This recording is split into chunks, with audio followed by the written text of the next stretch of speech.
Hi, എല്ലാവർക്കും ഷജീസ് വ്ലോഗ്സിന്റെ പുതിയൊരു എപ്പിസോഡിലേക്ക് ഹാർദവമായ സ്വാഗതം. ഇന്ന് നമ്മൾ എവിടെയാ ഉള്ളത്? നമ്മൾ ഇന്ന് ഡേ 24-ലാണല്ലേ? നമ്മൾ ഇന്ന് ഡേ 24-ലാണുള്ളത്.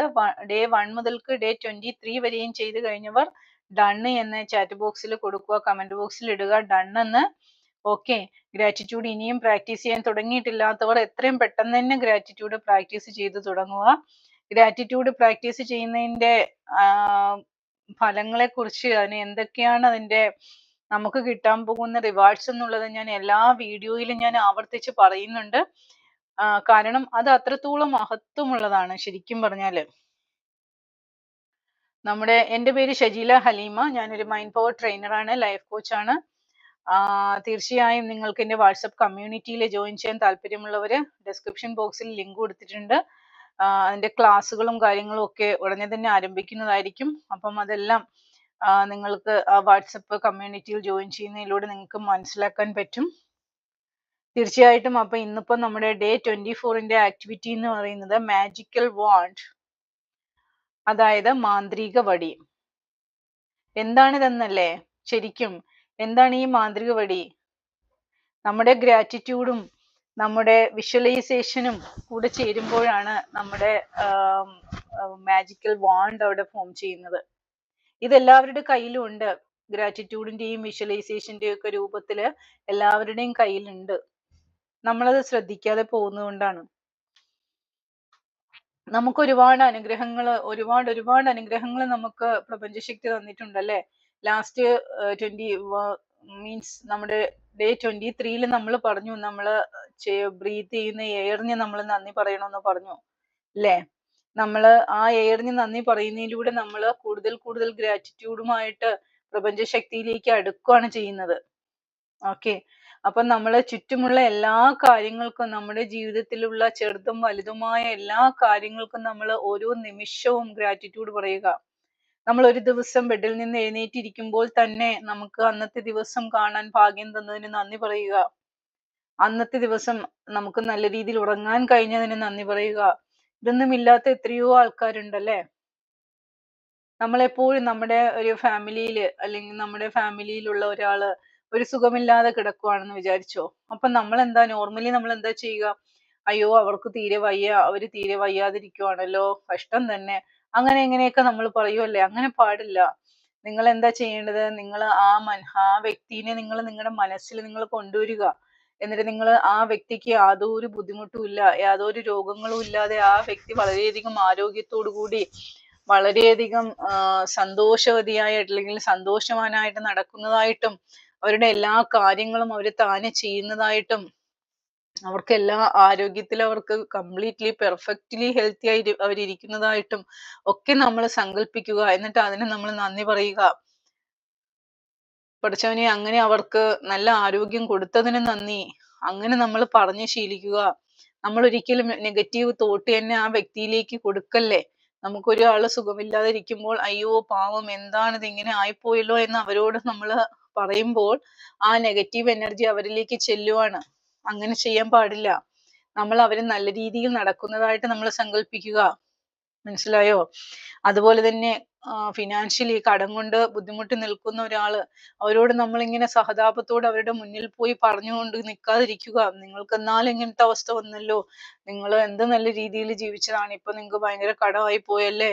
അങ്ങനെ നമ്മൾ പറയുന്നതിന് പകരം നമ്മൾ ആ വ്യക്തിയെ മനസ്സിൽ ചിന്തിച്ചും കൊണ്ട് അവർ എല്ലാ ഫിനാൻഷ്യൽ സ്വാതന്ത്ര്യത്തോടും കൂടി ജീവിക്കുന്നതായിട്ട് നമ്മൾ സങ്കല്പിക്കുക. അവർക്ക് എല്ലാ അബണ്ടൻസും ഉണ്ട്, അവരുടെ ജീവിതത്തിൽ എല്ലാ അനുഗ്രഹങ്ങളും ഉണ്ട്, അവരെ സുഖലോലുപതയിൽ കഴിയുന്നു, ലക്ഷൂറിയസ് ആയിട്ട് അവർ ജീവിക്കുന്നു. അവർക്ക് അങ്ങനെയെല്ലാം അങ്ങനെ ജീവിക്കാൻ കഴിഞ്ഞതിന് നമ്മൾ നന്ദി പറയുക. മനസ്സിലായോ? അപ്പം നമ്മുടെ ഭാഗത്തുനിന്ന് എന്താ പോകുന്നേ? പോസിറ്റീവ് എനർജി അങ്ങോട്ടേക്ക് പോവാണ്. അപ്പൊ അവരുടെ ആ കഷ്ടപ്പാടും ദുരിതങ്ങളും ഒക്കെ എത്രയും പെട്ടെന്ന് മാറാനുള്ള കാര്യങ്ങളും സാഹചര്യങ്ങളും ഒക്കെ പ്രപഞ്ചശക്തി അവരിലേക്ക് കൊണ്ടു കൊടുക്കും. അതുപോലെ തന്നെ നമ്മൾ വേറൊരു കാര്യം ശ്രദ്ധിക്കാനുള്ളത്, മറ്റുള്ളവരുടെ വിജയം, മറ്റുള്ളവർക്കൊരു വിജയം ഉണ്ടാകുമ്പോൾ, അവർക്കൊരു ഉയർച്ച ഉണ്ടാകുമ്പോൾ അത് നമ്മുടെ ഉയർച്ചയായി കണ്ട് നമ്മൾ സെലിബ്രേറ്റ് ചെയ്യണം. നമ്മൾ ആഘോഷിക്കണം. നമ്മുടെ ചുറ്റും ഒരാൾക്കൊരു വിജയം ഉണ്ടായാല് അത് നമ്മുടെ വിജയമായിട്ട് നമ്മൾ കാണുക. എന്നിട്ട് നമ്മൾ അതിന് നന്ദി പറഞ്ഞുകൊണ്ട് നമ്മളത് സെലിബ്രേറ്റ് ചെയ്യുക. നിങ്ങളൊന്ന് എക്സ്പീരിയൻസ് ചെയ്ത് നോക്കിയേ. തൊട്ടടുത്ത വീട്ടില് ഒരു വലിയൊരു നല്ലൊരു കാറ് മേടിച്ചു അവര്. നമ്മൾ എന്താ ചെയ്യാ? നമുക്ക് ചിലപ്പോ നമ്മുടെ മനസ്സിൽ അസൂയായിരിക്കും വരുന്നത്. നമുക്ക് അങ്ങനെ പാടില്ല കേട്ടോ. ഇനി മുതൽക്ക് നമ്മുടെ അടുത്ത വീട്ടിലൊരു സന്തോഷം വരുമ്പോൾ ഒരു വലിയൊരു കാറ് മേടിച്ചു, ഒരു നല്ല ലക്ഷൂറിയസ് ആയിട്ടുള്ള ഒരു കാറ് മേടിച്ചു. നമ്മൾ എന്താണെങ്കിലും പടച്ചോനെ അവന് അത്രയും നല്ലൊരു കാറ് വാങ്ങാൻ കഴിഞ്ഞല്ലോ, അവന് അതിനുള്ള കഴിവുണ്ടായല്ലോ, അതിനുള്ള കഴിവ് കൊടുത്തല്ലോ, നന്ദി റബ്ബേ. അത് അവർക്ക് കിട്ടിയതിന് നന്ദി റബ്ബേ. എനിക്കത് എനിക്കത് കിട്ടിയത് പോലെ ഞാന് സന്തോഷം അനുഭവിക്കുന്നു റബ്ബേ. അത് അവന് കൊടുത്തതിന് വളരെ നന്ദി. അവനത് തീർച്ചയായിട്ടും കിട്ടേണ്ടതാണ്. അങ്ങനെ നമ്മൾ ചിന്തിക്കുക. അങ്ങനെ നമ്മൾ ചിന്തിക്കുമ്പോൾ കൂടുതൽ കൂടുതൽ പോസിറ്റീവ് കാര്യങ്ങൾ നമ്മളിലേക്ക് വരും. അപ്പൊ അവിടെ നമുക്ക് എന്തൊക്കെ എയിമാണോ ഉള്ളത് അതെല്ലാം മാനിഫെസ്റ്റ് ചെയ്യപ്പെടാനായിട്ട് ആ പോസിറ്റീവ് എനർജി യൂട്ടിലൈസ് ചെയ്യപ്പെടും. നമ്മൾ അങ്ങനെ ചിന്തിക്കുക. മറ്റുള്ളവരുടെ നന്മയിൽ നമ്മളും സന്തോഷിക്കുക. മറ്റുള്ളവർക്ക് നന്മ വരുത്തണേ എന്ന് നമ്മൾ എപ്പോഴും പ്രാർത്ഥിക്കുക. അത് നമ്മളിലേക്ക് നന്മ വരാനുള്ള കാരണമാവും. അങ്ങനെയാണ് ലോ ഓഫ് അട്രാക്ഷൻ വർക്ക് ചെയ്യുന്നത്.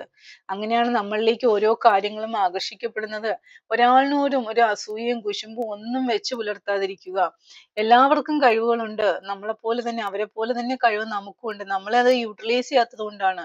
എല്ലാവർക്കും മൈൻഡ് സെറ്റ് ഉണ്ട്. എല്ലാവർക്കും മൈൻഡിന് സ്ട്രെങ്ത് ഉണ്ട്.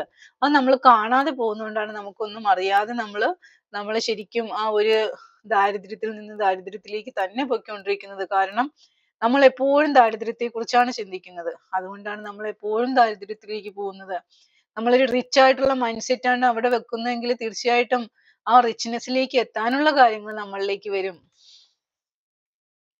അതുകൊണ്ട് തീർച്ചയായിട്ടും നിങ്ങൾ ഗ്രാറ്റിറ്റ്യൂഡ് പ്രാക്ടീസ് ചെയ്യുക. ഈ പറഞ്ഞ കാര്യങ്ങൾ എപ്പോഴും നിങ്ങൾ മൈൻഡിൽ വെക്കുക.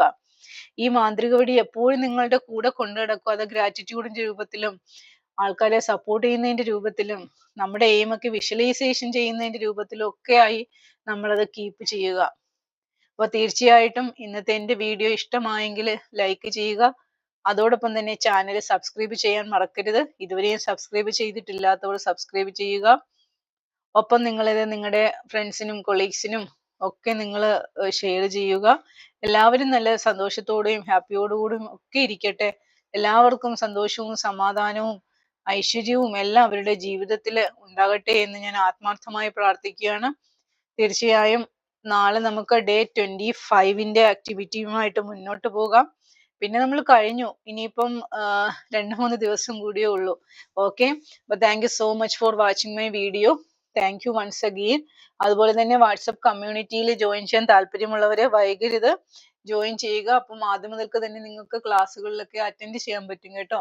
1 month ക്ലാസ് ആണ്. 1 month ക്ലാസ് ഞാൻ പ്രൊവൈഡ് ചെയ്യുന്നുണ്ട്.